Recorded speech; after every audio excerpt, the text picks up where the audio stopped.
우리 함께 신앙 고백하시겠습니다. 전능하사 천지를 만드신 하나님 아버지를 내가 믿사오며 그 외아들 우리 주 예수 그리스도를 믿사오니 이는 성령으로 잉태하사 동정녀 마리아에게 나시고 본디오 빌라도에게 고난을 받으사 십자가에 못 박혀 죽으시고 장사한 지 사흘 만에 죽은 자 가운데서 다시 살아나시며 하늘에 오르사 전능하신 하나님 우편에 앉아 계시다가 저리로서 산자와 죽은 자를 심판하러 오시리라.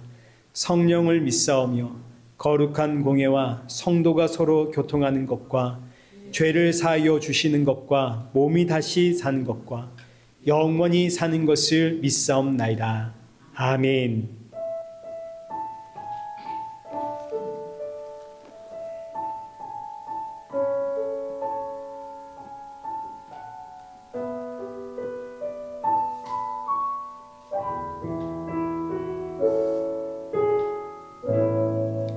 하늘의 문을 여소서 이곳을 주목하소서 주를 향한 노래가 꺼지지 않으니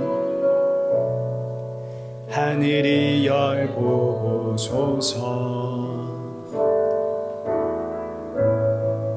이곳에 임재하소서 주님을 기다립니다. 기도의 향기가 하늘에 닿으니 주여 임재하여 주소서 이곳에 오셔서 이곳에 앉으소서 이곳에서 드리는 예배를 받으소서 주님의 이름만이 오직 주의 이름만 이곳에 있습니다. 이곳에 오셔서 이곳에 앉으소서 이곳에서 드리는 예배를 받으소서 주님의 이름만이 오직 주의 이름만 이곳에 있습니다. 우리 시간 예배 앞에 서 있는 우리의 마음, 우리의 모습 점검하시면서 오늘의 예배가 내 마음의 담비와 같은 생명의 예배가 되어지도록 나의 마음의 밭을 열어주옵소서. 그리고 함께하는 사랑하는 성도들에게도 위로와 안식과 새 힘의 예배가 되어지도록 은혜 부어주옵소서.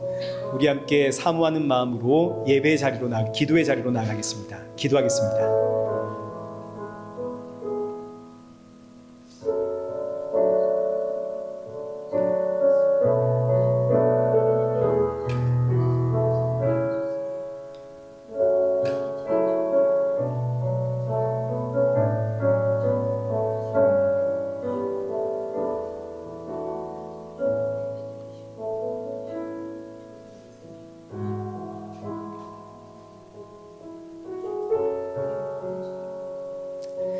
살아계신 하나님 아버지, 오늘 이 예배의 자리로 우리의 걸음을 인도하심에 감사드립니다.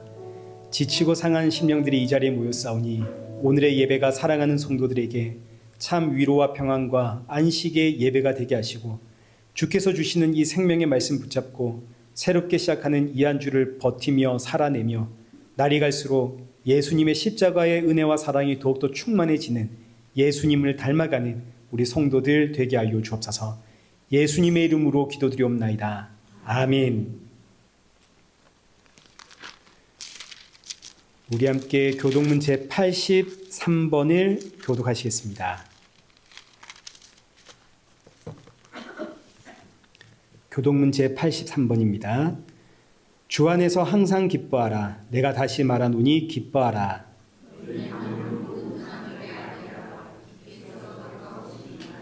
아무것도 염려하지 말고 다만 모든 일에 기도와 간구로 그리하면 모든 지각에 뛰어난 하나님의 평강이 끝으로 형제들아 무엇에든지 참되며 무엇에든지 경건하며 무엇에든지 옳으며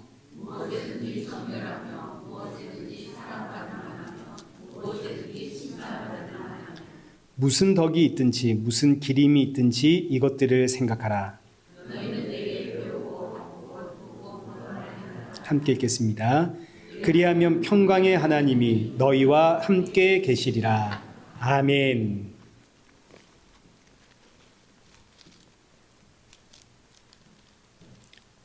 찬송가 14장 우리 함께 찬양하시겠습니다.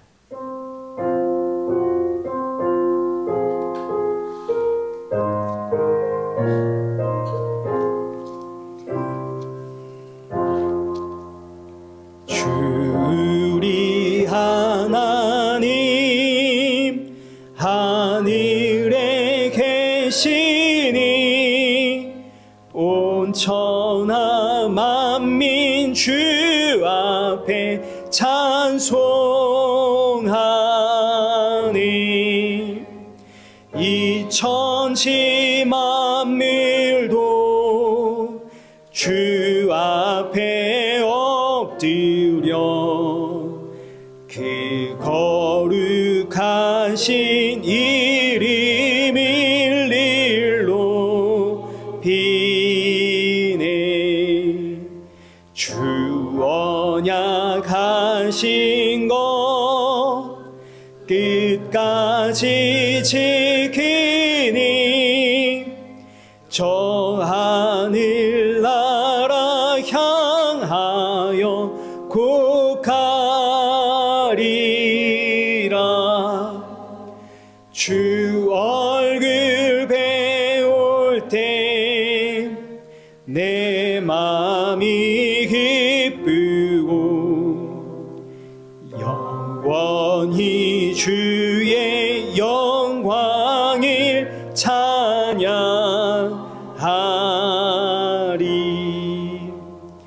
왕의 왕 되신 주 하늘에 계시니 이 세상 죄악 이기신 구주 예수 저 천군 천사들 주오위하고서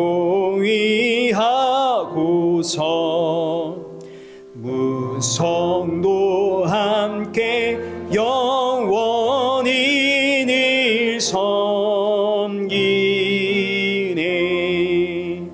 성삼위일체께 승리한 무리들 다 기쁜 소리 높여서 감사드려. 창조주 하나님 내 주님 되시니 주 앞에 나도 엎드려 경배하네.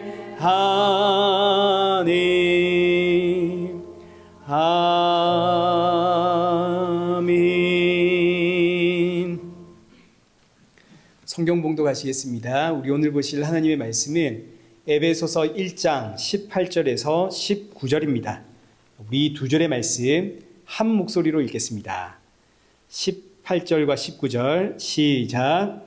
너희 마음의 눈을 밝히사 그의 부르심의 소망이 무엇이며 성도 안에서 그 기업의 영광의 풍성함이 무엇이며 그의 힘의 위력으로 역사하심을 따라 믿는 우리에게 베푸신 능력의 지극히 크심이 어떠한 것을 너희로 알게 하시기를 구하노라. 아멘.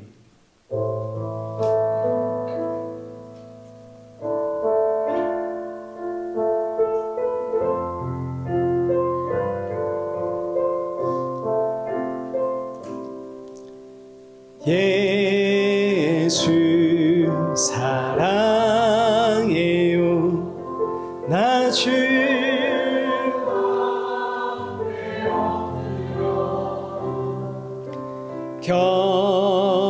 경배와 찬양과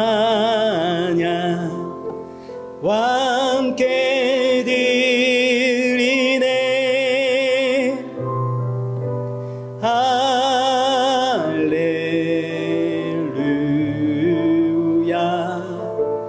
할렐루야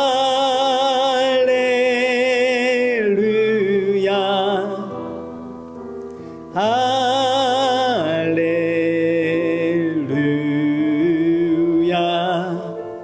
할렐루야.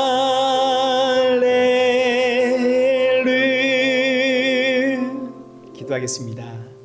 좋으신 하나님, 이 시간 주님 앞에 나왔사오니 우리의 연약함과 지난 한 주간 동안의 완악함 용서하여 주옵시고, 예배를 드릴 때마다 예수님의 십자가의 은혜로 이 예배 자리에 설 수 있다는 사실을 기억하며 이 땅의 꿈과 소망과 비전 두지 않고 하나님 나라의 뜻을 두고 이 땅의 나그네로 살아가는 우리 성도들 되게 하여 주옵소서. 이 시간 귀한 예물 준비하여 드립니다. 헌금을 준비할 때마다 날 위해 십자가에 죽으시고 부활하신 예수님 기억하며 주께 드림이 나의 기쁨이고 나의 모든 것이 주의 것임을 고백하는 우리 성도들 되게 하여 주옵소서. 예수님의 이름으로 기도드리옵나이다. 아멘. 우리 오늘 본문은 에베소서 1장 18절에서 19절입니다. 우리에게 베푸신 능력의 지극히 크심이라는 제목으로 오늘 본문의 말씀 우리 함께 살펴보겠습니다. 먼저 지난주에는 우리가 그의 부르심의 소망에 대해서 살펴보았습니다. 사도 바울은 지금 감옥에서 자신을 바라보는 성도들에게 성도의 신앙생활이 무엇인지를 지금 가르치고 있는 중입니다. 왜냐하면 어떤 이들이 지금 감옥에 갇힌 사도 바울을 보면서 어떤 이들은 안타까워하면서 기도를 합니다. 하나님, 저 사도 바울 감옥에서 나오게 하셔서 하나님의 살아계심 저들로 알게 해주십시오. 이렇게 기도를 하고 있고, 또 어떤 이들은 감옥에 갇힌 사도 바울을 보면서 시험에 들었습니다. 아니, 어떻게 주의 종이 감옥에 갇힐 수 있단 말인가? 사도 바울이 가짜인가? 아니면 사도 바울이 믿고 있는 그 하나님이 가짜인가? 자, 그래서 어떤 이들은 사도 바울을 위해서 기도하고 있고 어떤 이들은 사도 바울로 인해서 시험에 들었는데, 이런 성도들을 향해 사도 바울이 성도의 신앙이 무엇인지를 지금 가르치고 있는 내용입니다. 그 첫 번째가 여기 17절에 하나님을 알라입니다. 하나님을 알라. 너희는 하나님 알기를 기도해라. 성도의 신앙생활의 가장 중요한 핵심은 하나님을 올바르게 아는 것에서부터 시작입니다. 하나님을 제대로 알지 못하면 과거 하나님을 믿지 않았을 때 내가 소원하고 내가 빌었던 것들이 이제 하나님을 믿게 되었는데 그 하나님께 내 소원을 이제 빌게 됩니다. 내가 소원하던 것은 똑같고 믿음의 대상만 달라졌다면 이제 이게 바로 우상 숭배가 되는 거 아닙니까? 이제 구약식의 표현으로 하자면 금송아지 신앙이 되는 거죠. 그렇기 때문에 성도는 마땅히 하나님 앞에 지혜와 계시의 영을 구해야 됩니다. 왜냐하면 하나님은 오직 하나님만 아시거든요. 하나님이 알려주셔야만 우리가 하나님을 알 수 있습니다. 우리는 지금 하나님으로부터 단절된 상태거든요. 하나님이 알려주셔야 되고, 그리고 우리는 하나님이 알려주신 만큼만 알 수 있습니다. 하나님이 우리에게 하나님을 알리기 위해서 주신 게 성경입니다. 그리고 성경은 여기 디모데후서 3장 16절의 말씀처럼 하나님의 감동, 성령으로 기록이 되었기 때문에 베드로후서 3장 16절의 말씀과 같이 사람의 지혜와 지식, 사람의 상식으로 성경을 해석하다 보면 망하게 되는 겁니다. 지난주에 우리가 이 내용에 대해서 살펴보지 않았습니까? 성령으로 기록된 이 하나님의 말씀은 성령의 도우심이 있어야만 올바르게 해석을 할 수가 있습니다. 그래서 사도 바울이 성도들을 향해 성도가 올바른 신앙생활을 하려면 가장 먼저 지혜와 계시의 영을 구해야 된다. 자, 그러면 이제 어떻게 되는가? 18절, 이제 여기서부터가 이 기도에 대한 응답입니다. 지혜와 계시의 영을 구하는 이 기도가 응답이 되면 어떻게 되냐면, 첫째, 우리의 마음 문이 열립니다. 이 마음의 문이 열렸다는 이야기가 영적인 눈이 열렸다, 이제 영안이 열렸다, 이렇게 표현을 하죠. 이 세상에도 영적인 눈이 열린 사람들이 있습니다. 그들은 귀신을 봅니다. 그러나 성경이 말하는 영적인 눈은 귀신을 보는 눈이 아니라 성경을 통해서 예수님과 그의 십자가만이 밝히 보이는 눈을 이야기하는 겁니다. 자, 그래서 사도 바울 보십시오. 여기 고린도전서 2장 2절에 내가 너희 중에 예수 그리스도와 그가 십자가에 못 박히신 것 외에는 아무것도 알지 아니하기로 작정하였습니다. 사도 바울이 왜 이런 이야기를 할까요? 영적인 눈이 열렸거든요. 마음의 눈이 열려가지고 성경을 보니까 성경을 아무리 보고 또 봐도 성경은 누구의 이야기? 예수님과 십자가 이야기. 성경에 다른 이야기는 없구나. 자, 그러니 영적인 눈이 열렸다고 해서 다가 똑같은 눈이 아닙니다. 이 세상에서 영적인 눈이 열렸다는 사람들은 귀신을 보고, 성령을 통해서 영적인 눈이 열린 사람들은 예수님과 십자가를 보는 겁니다. 이걸 이제 달리 표현하자면 세상에서 영적인 눈이 열린 사람들, 한마디로 귀신 들린 거죠. 귀신이 들렸으니 귀신이 보입니다. 그리고 귀신이 보이니까 귀신 이야기하는 거죠. 이 대표적인 사람들이 무당 아닙니까? 무당. 신내림. 귀신이 쓰이니까 귀신이 보이죠. 그래서 하는 게 네 지금 어깨에는 처녀 귀신이 있다, 이런 이야기 하는 거 아닙니까? 반면에 성령이 임하면 나를 살리기 위해 십자가에 그 하늘 영광 버리고 이 땅에 오셔서 십자가에 죽으시고 부활하신 예수 그리스도와 십자가 보입니다. 사람을 볼 때 귀신이 보인다가 아니라 저 사람 예수님 믿어야 할 텐데, 그렇지 않습니까? 저도 제 처가 직장 동료 이야기를 막 하면 제가 이제 제 처한테 이야기를 합니다. 그래서 그분은 교회는 다니신데 제 관심사가 거기 있으니까 여러분의 관심사도 여기에 있는 거 아닙니까? 성령이 임해서 영적인 눈이 임하니 예수님과 십자가가 우리의 최대 관심사입니다. 자, 이제 그리고 이제 둘째, 지혜와 계시의 영이 임하면 여기 기록되어 있는 것처럼 그의 부르심의 소망을 알게 됩니다. 우리의 소망이 아니라 나를 부르신 그분의 소망입니다. 날 향한 하나님의 소망은 하나님의 영광을 찬송하는 것에 있죠. 나 같은 죄인을 부르신 그 하나님의 영광을 찬송하는 인생이 되는 것, 나를 부르신 하나님의 소망입니다. 자, 그러면 하나님의 영광을 찬송하는 것은 어떻게 하는 것인가? 크게 두 가지입니다. 첫째는 나를 구원하신 하나님, 나를 위해 십자가에 죽으시고 부활하신 하나님, 이제는 나의 머리가 되시는 그 하나님께 항복하는 것.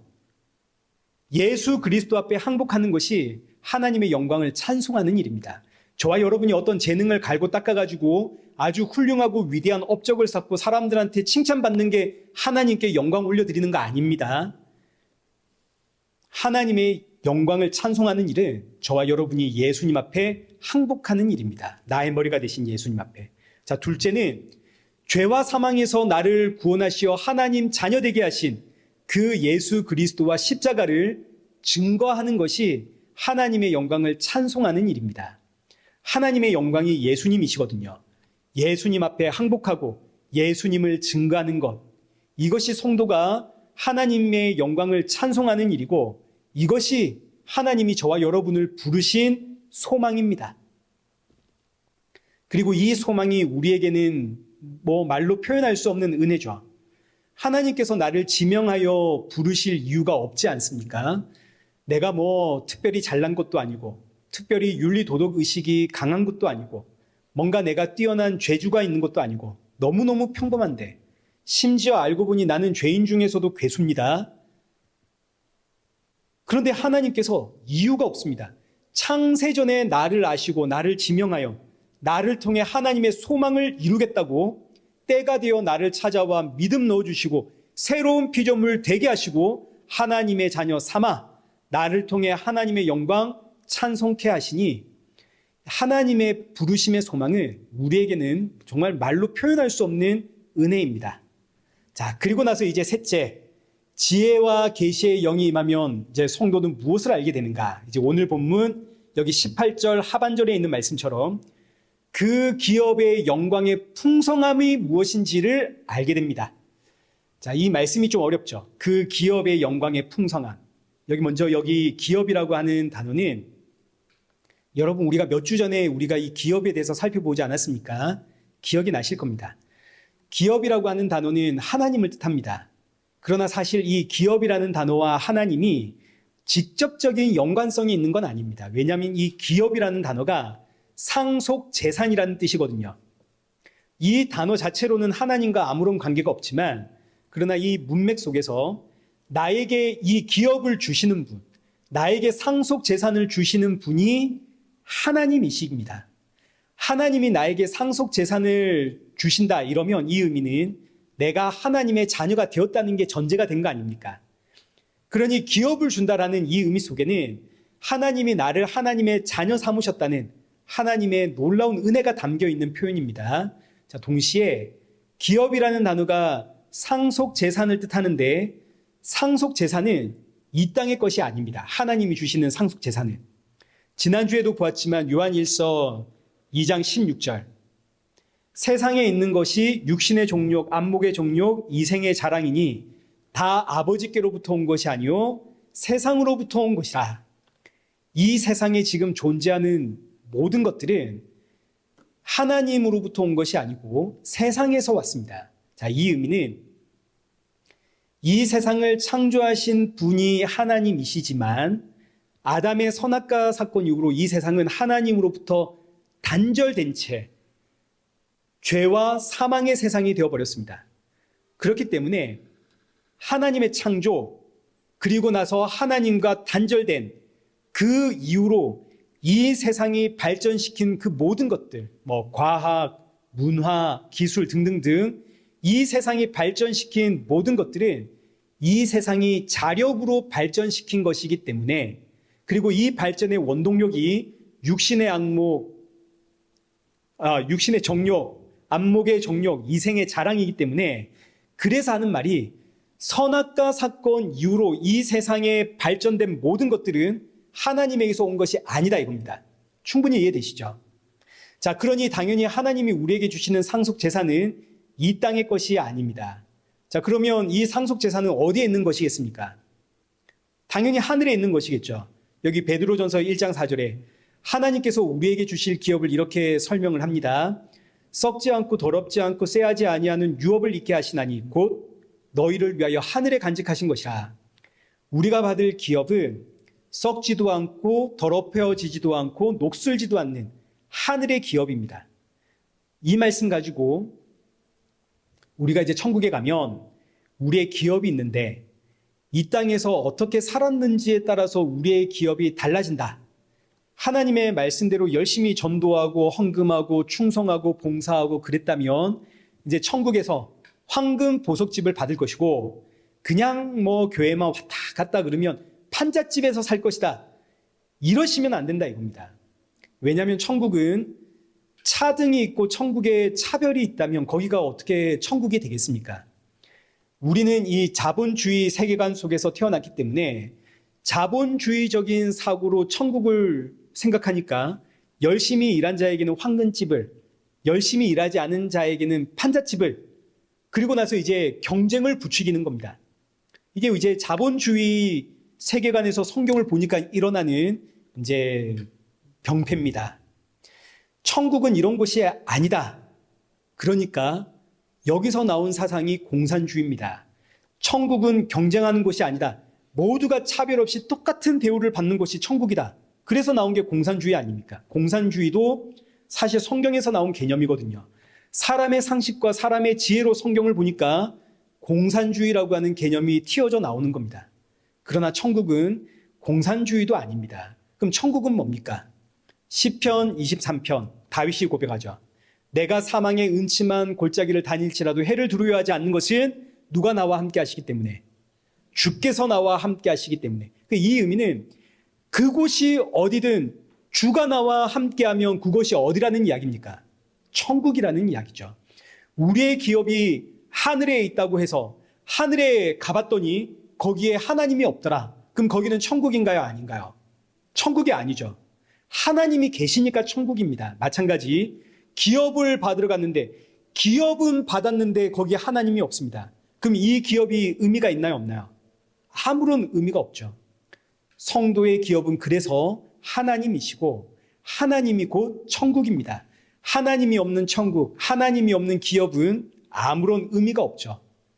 그래서 성도의 기업은 하나님이시다. 자, 그러면 다시 여기 18절 보십시오. 그 기업의 영광의 풍성함입니다. 여기 기업의 자리에다가 하나님을 넣으면 이제 의미가 좀 더 명확해지겠죠. 하나님의 영광의 풍성함. 우리는 이미 하나님의 영광이 누군지를 알고 있지만 이 본문을 다시 보시면 하나님의 영광의 풍성함이 누구 안에 있습니까? 성도 안에 있죠. 여기 본문이 없습니까? 자, 그 기업의 영광의 풍성함이 누구 안에 있다고요? 네, 성도 안에 있죠. 성도 안에는 그런데 누가 계시나요? 예수님 계시죠. 성도의 머리가 예수님 아닙니까? 자, 그러니 지혜와 계시의 영이 임하면 마음의 눈이 밝아져서 예수님만 보일 뿐만 아니라 하나님의 영광이 되시는, 그 영광의 풍성함이 되시는 예수님이 내 안에 있다는 사실도 깨닫게 됩니다. 이게 기도의 응답입니다. 기도의 응답은 여러분 다른 게 아닙니다. 기도의 응답은 결국 뭐냐면 예수님으로 내가 충만해지는 게 기도의 응답입니다. 남편 때문에, 아내 때문에, 자녀 때문에, 직장 생활 때문에, 경제 문제 때문에 내가 막 소갈이를 하면서 하나님 앞에 막 문제 해결을 위해서 기도했더니 기도하고 나서 내가 예수님으로 충만해지더라. 이게 기도의 응답이지. 기도했더니 하나님이 내 문제 해결해 주셨더라. 이건 아닙니다. 여러분, 이건 내가 지금 얼마나 세상을 사랑하고 세상에 사로잡혀 있는가를 이야기하는 것이고, 이런 걸 통해서 내가 정말 세상 사랑하는 죄인이구나. 이런 것들은 내가 하나님 앞에 회개해야 하는 기도 제목들이지, 세상의 문제가 해결되었다. 이건 기도의 응답이라고 자랑할 일이 아닙니다. 이걸 기도의 응답이라고 자랑하게 되면 결국 교회에서 저마다 자기가 세상에서 기도 응답받은 걸 가지고 자기 자랑하게 되고 세상 자랑하게 되는 겁니다. 그 이야기가 결국은 하나님을 껴가지고 세상의 건 누가 더 많이 얻었냐, 이 이야기 아닙니까? 교회에서 이런 이야기 하면 되겠습니까? 그러나 예수님으로 충만하다, 이게 기도의 응답이라면 교회 와서 우리가 서로 누구 이야기하겠습니까? 그렇죠. 나를 충만케 하신 예수님 이야기할 거 아닙니까? 나도 예수님 이야기, 너도 예수님 이야기. 너도 나도 우리 모두가 예수님 안에서 참으로 한 몸이구나. 그래서 우리가 예배 후에 이거 하자 그러면 막상 모이면 할 말이 없습니다. 왜냐하면 일주일 내내 혹은 평생을 세상 이야기만 하다가 이제 예수님 이야기 하려니까 할 말이 없는 거죠. 훈련이 안 돼 있거든요. 그래서 이제 우리 교회가 목장 모임을 하지 않습니까? 강제로라도 친교 시간에 우리 예수님 이야기 하자. 이제 물론 지금이 여름 시즌이라 암묵적인 방학 시즌입니다. 자, 그러나 이 여름 시즌이 끝이 나면 우리 목장 모임 하십시다. 우리의 건강한 신앙을 위한 너무너무 중요한 훈련의 시간입니다. 목장별로 모여가지고 지난 한 주간 동안의 나를 돌아보고 오늘 예배를 통해 받은 은혜를 나누고 새롭게 시작하는 이 한 주 이렇게 살겠다라는 각오를 한마디씩 돌아가면서 나누는, 여러분 얼마나 좋습니까? 우리 목장 모임 하십시다. 자, 그리고 이제 마지막 19절. 지혜와 계시의 영이 임하면 이제 마지막 넷째. 함께 읽겠습니다. 시작. 그의 힘의 위력으로 역사하심을 따라 믿는 우리에게 베푸신 능력의 지극히 크심이 어떠한 것을 너희로 알게 하시기를 구하노라. 아멘. 자, 지금 이 문장이 너무 기니까 어디서 끊어야 읽어야 되나 싶지만 사실은 이제 두 가지 이야기하고 있습니다. 첫째는 하나님의 힘의 위력으로 역사하심이란 무엇인가? 둘째는 믿는 우리에게 베푸신 능력의 지극히 크심이란 무엇인가? 충분히 이해되시죠? 자, 먼저 첫 번째, 하나님의 힘의 위력으로 역사하신 일은 무엇인가? 첫 번째가 예정입니다. 우리가 앞서 살펴보았듯이 여기 에베소서 1장 4절에 창세 전에 우리를 택하여 3절 하늘에 속한 모든 신령한 복을 우리에게 주시려고 5절 우리를 하나님의 아들로 예정하심. 우리가 다 살펴보았던 내용입니다. 자, 둘째, 하나님의 힘의 위력으로 역사하심이란 무엇인가? 둘째는 성육신입니다. 하나님께서 우리를 하나님의 자녀 삼기 위해 친히 하늘 영광 버리고 이 땅에 육신으로 오셨습니다. 여기 빌립보서 2장 6절 이하의 말씀처럼 그는 근본 하나님의 본체시나 하나님과 동등됨을 취할 것으로 여기지 아니하시고 오히려 자기를 비워 종의 형체를 가지사 사람들과 같이 되셨고 사람의 모양으로 나타나심. 하나님의 성육신 그리고 하나님의 예정, 이거는 하나님이 우리와 상의하고 결정하신 일이 아니죠. 하나님의 절대적인 주권을 따라 하나님의 힘의 위력으로 하나님이 그냥 역사하신 일입니다.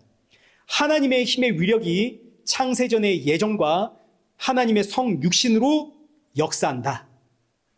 그럼 이제 이 역사하심을 따라 우리에게 베푸신 하나님의 능력은 무엇인가? 우리에게 어떤 능력을 베푸셨는가? 첫째, 우리에게 베푸신 그 하나님의 지극히 크신 능력은 뭐냐면 십자가입니다. 하나님이 이 땅에 오신 이유가 나 대신 죽기 위해 오신 거 아닙니까? 죄의 삭슨 사망이기 때문에 모든 인류는 사망으로 끝이 날 수밖에 없는데 하나님이 나 대신 죽으심으로 죄값을 지불하셨습니다. 십자가에서 저와 여러분은 죄사함을 받았습니다. 흔히 죄사함을 받았다 그러면 과거와 현재와 미래의 모든 죄를 사함 받았다라고 해서 이런 오해를 일으킵니다. 어떤 오해를 일으키냐면 미래의 죄까지 사함을 받는다면 그러면 내가 죄를 지어도 된다는 이야기인가? 미래의 죄라면 내가 죄를 앞으로 계속 짓는다는 이야기인데 나 죄 지어도 살아도 괜찮은 건가?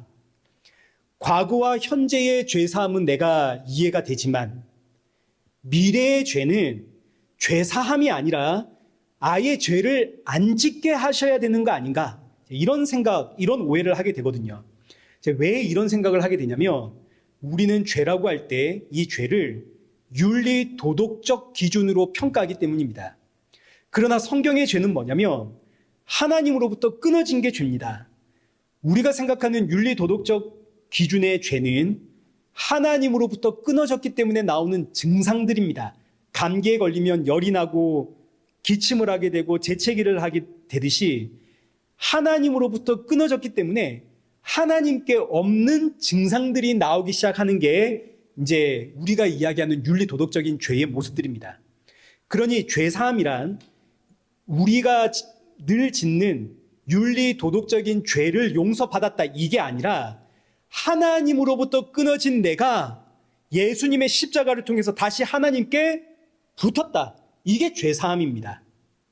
그래서 성경이 죄사함 이야기를 할 때는 항상 언제나 예수님과의 연합을 이야기합니다. 참 하나님이신 예수님과 연합이 바로 죄사함이기 때문에.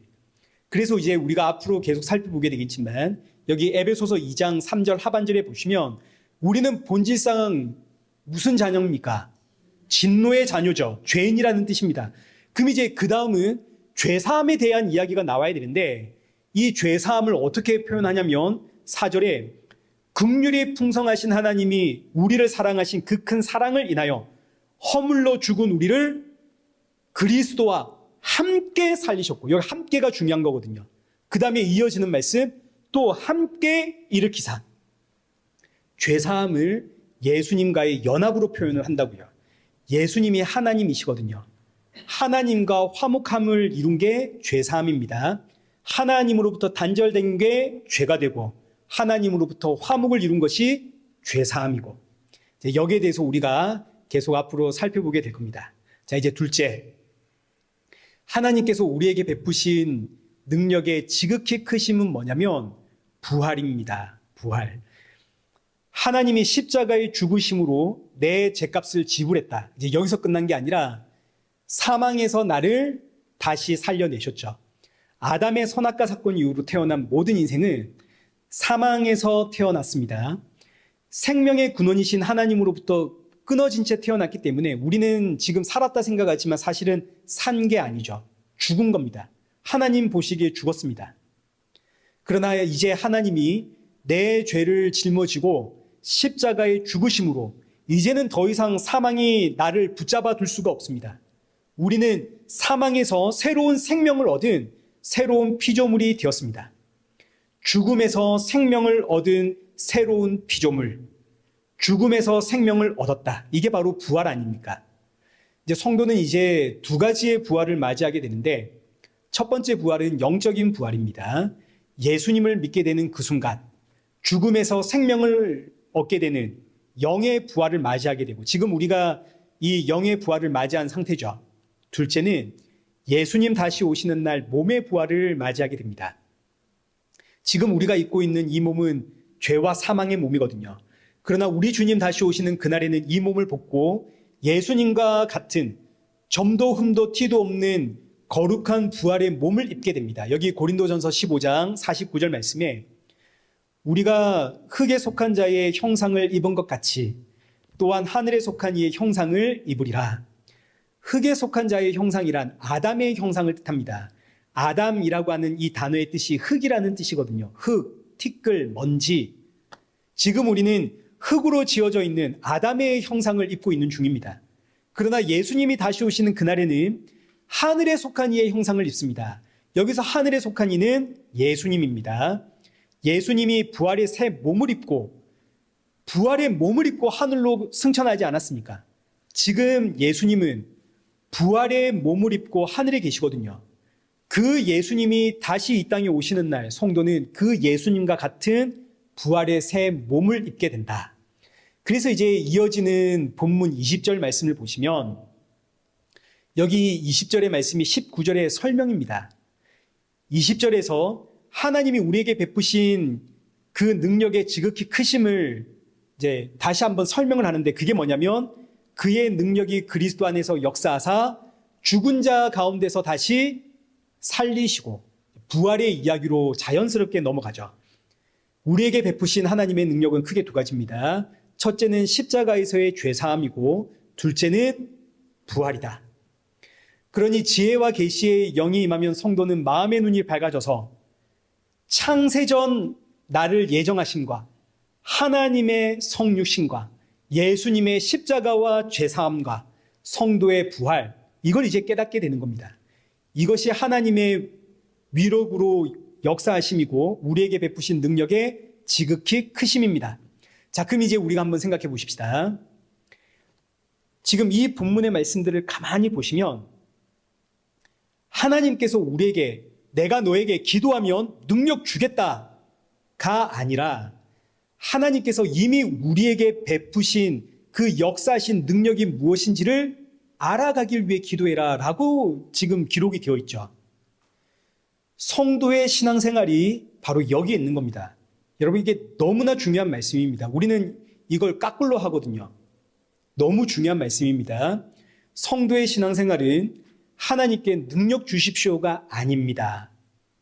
하나님께서 이미 내게 베푸신 그 능력의 지극히 크심이 무엇인지를 알아가는 게 성도의 신앙생활입니다.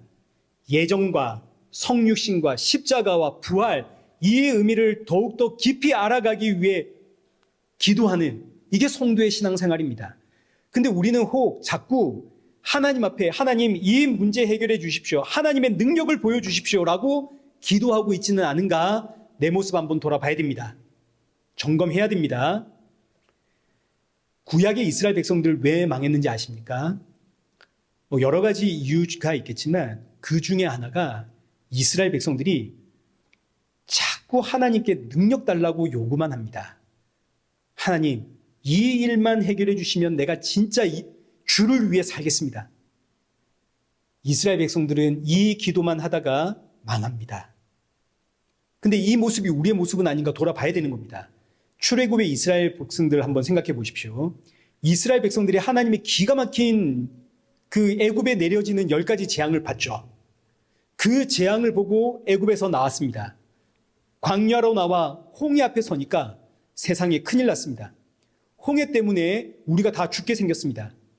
이스라엘 백성들이 바로 하나님과 모세를 향해 원망을 하는데, 하나님, 우리에게 매장지가 없어서 여기서 우리 죽이려고 끌고 왔습니까? 이때 모세의 대답이 뭐냐면, 출애굽기 14장 13절입니다. 모세가 백성에게 이르되 너희는 두려워하지 말고 가만히 서서 여호와께서 오늘 너희를 위하여 행하시는 구원을 보라. 모세가 백성들을 꾸짖습니다. 하나님께서 우리에게 베푸셨던 그 구원의 능력을 돌아보라 이겁니다. 10가지 재앙으로 애굽 무너뜨리고 우리를 애굽에서 구원해내신 하나님이 우리를 여기다가 그냥 버려두겠느냐. 하나님이 우리를 하나님의 자녀 삼으려고 부르셨는데 그 하나님이 이걸 중도에 포기하시겠느냐. 하나님이 시작하신 일 하나님이 완성하지 않겠느냐. 그러니 너희는 두려워하지 말고 그저 가만히 서서 하나님이 우리를 위해 행하시는 그 구원을 보아라. 그리고 홍해가 갈라지죠. 홍해가 갈라지고 백성들이 홍해길을 건넙니다. 바닷길을. 겨우 3일 딱 지났습니다. 광야에 물이 없습니다. 이스라엘 백성들이 물이 없어 죽겠다고 하나님 원망하죠. 하나님이 물 주십니다. 며칠 지나지 않았습니다. 먹을 양식이 다 떨어졌다고 하나님 원망합니다. 하나님이 만나 주시죠. 그리고 며칠 지나지 않아서 만나만 먹고는 못 살겠다. 하나님 원망합니다. 하나님이 메추라기 보내주시죠. 이스라엘 백성들 끝없이 오늘의 문제만 집착을 합니다. 하나님 나에게 어떤 일을 하나님이 행하셨는가 돌아보지를 않습니다. 그저 지금 내 문제만 중요한 겁니다. 이 문제만 해결해 주시면 하나님 나의 하나님입니다. 이 문제만 해결해 주시면 내가 하나님 살아있는 걸 알겠습니다. 이 문제만 해결해 주시면 저는 정말 하나님을 위해서 살겠습니다. 이스라엘 백성들이 내내 이루고 있다가 시내산 앞에서 모세가 하나님 만나러 산에 올라가니까 그 틈을 틈타가지고 이스라엘 백성들이 뭐 만들었나요? 금송아지 만들어버리죠. 이게 무슨 이야기냐면 지금 내 눈앞에 있는 문제 이거 해결하기 위해 하나님의 능력 구하는 신앙이 바로 금송아지 신앙이다 이겁니다. 이 세상 모든 종교는 똑같습니다. 지금 내가 처한 이 상황과 이 환경과 이 문제 해결하기 위해서 신을 찾습니다. 모든 종교가 그렇습니다. 그러나 기독교는 지금 내가 처해 있는 이 문제 해결하기 위해서 하나님의 능력 구하는 종교가 아닙니다. 기독교는 이미 하나님께서 내게 베푸신 그 능력의 지극히 크심이 무엇인지를 하나씩 더 깊이 알아가는 종교입니다. 그래서 구약의 선지자들이 한결같이 외치는 말이 하나님을 알자. 우리 힘써 여호와를 알자. 우리가 하나님을 아는 지식이 없어서 망한다. 그런데 오늘도 우리가 내 문제로 하나님 이 문제 해결해 주십시오 하고 하나님의 능력 구하고 찾고 있다면 이건 문제 아닙니까? 그래서 사도 바울이 감옥에 갇혀있는 성도들을 향해서 가르치는 겁니다. 여러분 지금 이 환경 보지 마시고 지금 이 문제에 집중하지 마시고 하나님께 자꾸 능력 달라고 해결해 달라고 외치지 마시고 하나님께서 우리에게 베푸신 능력의 지극히 크심이 무엇인지를 더욱더 깊이 알아가게 해달라고 하나님 앞에 지혜와 계시의 영을 구하십시오. 하나님께서 나를 살리시겠다고 성육신하시고 십자가에 죽으시고 죽은 나에게 생명 불어넣으시고 이 모든 것들이 나를 거룩하고 흠이 없는 하나님의 자녀 삼기 위함인 것인데 이 사실을 묵상하면 나에게 이 구원을 시작하신 분이 나를 그냥 둘 리 없지 않습니까? 지금 내 문제는 지금 이 상황은 지금 이 환경은 나를 힘들게 하는 것들은 나를 하나님의 자녀 삼기 위해서 자녀로 만들어내기 위해서 나를 훈련시키고 연단시키시는 하나님의 은혜의 손길이다. 우리가 이제 이걸 깨닫게 되는 겁니다.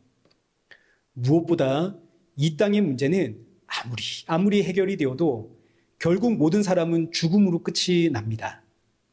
죽음의 문제가 해결되지 않으면 오늘 내 문제 아무리 해결했어도 그게 무슨 의미가 있겠습니까? 지금 당장 혹은 오늘 밤에 하나님이 내 생명 거둬가시면 지금 내가 머리를 싸매고 끙끙 앓고 있는 이 문제가 무슨 의미가 있나요? 하나님이 나를 지금 불러가시면. 세상 사람들은 세상살이의 이 문제를 때문에 끙끙 앓고 중리사니 그치만 성도는 이 문제가 나를 아무리 괴롭혀도 이것이 나를 하나님에게서 끊어낼 수 없다라는 사실 앞에 감사가 나오는 새로운 피조물입니다. 그리고 성도는 이 문제가 아무리 힘들어도 이 문제가 나를 하나님의 자녀로 연단하는 하나님의 은혜 손길임을 고백하는 새로운 피조물입니다. 아멘. 로마서 8장 38절과 39절 우리 함께 읽겠습니다. 내가 확신하노니 사망이나 생명이나 천사들이나 권세자들이나 현재의 일이나 장래의 일이나 능력이나 높음이나 기쁨이나 다른 어떤 피조물이라도 우리를 우리 주 그리스도 예수 안에 있는 하나님의 사랑에서 끊을 수 없으리라. 아멘. 하나님께서 우리에게 베푸신 능력의 지극히 크심 묵상할 때 사도 바울과 같이 이 고백이 나오는 겁니다. 사랑하는 성도 여러분, 이 한 주 하나님께서 우리에게 베푸신 능력의 지극히 크심, 창세전에 나를 예정하심과 하나님의 성육신과 하나님의 십자가와 성도의 부활 깊이 묵상하심으로 이 세상 그 무엇도 나를 하나님의 사랑에서 끊어놓을 수 없다는 이 단대한 믿음을 가지시고 내가 처한 모든 상황 가운데 더 많이 감사할 수 있고 더 많이 찬양할 수 있고 더 많이 예수님을 닮아갈 수 있는 그런 저와 여러분 되시기를 축원합니다. 살아계신 하나님 아버지, 오늘 주신 말씀과 같이 날이 갈수록 더욱 예수님을 깊이 알아가는 우리 성도들 되도록 성령의 충만함 부어 주옵시고 우리를 향한 주의 사랑의 깊이와 넓이가 더욱 풍성해지고 풍성해지는 만큼 예수님 닮아가는 성도 되게 하여 주옵소서. 삶의 모든 자리가 우리를 하나님의 자녀로 만들어 가시는 하나님의 은혜 손길임을 고백하며 그 어떤 순간에서도 감사할 수 있고 찬양할 수 있고 또 예수님 증거할 수 있는 성도가 되게 하여 주옵소서. 예수님의 이름으로 기도드리옵나이다. 아멘.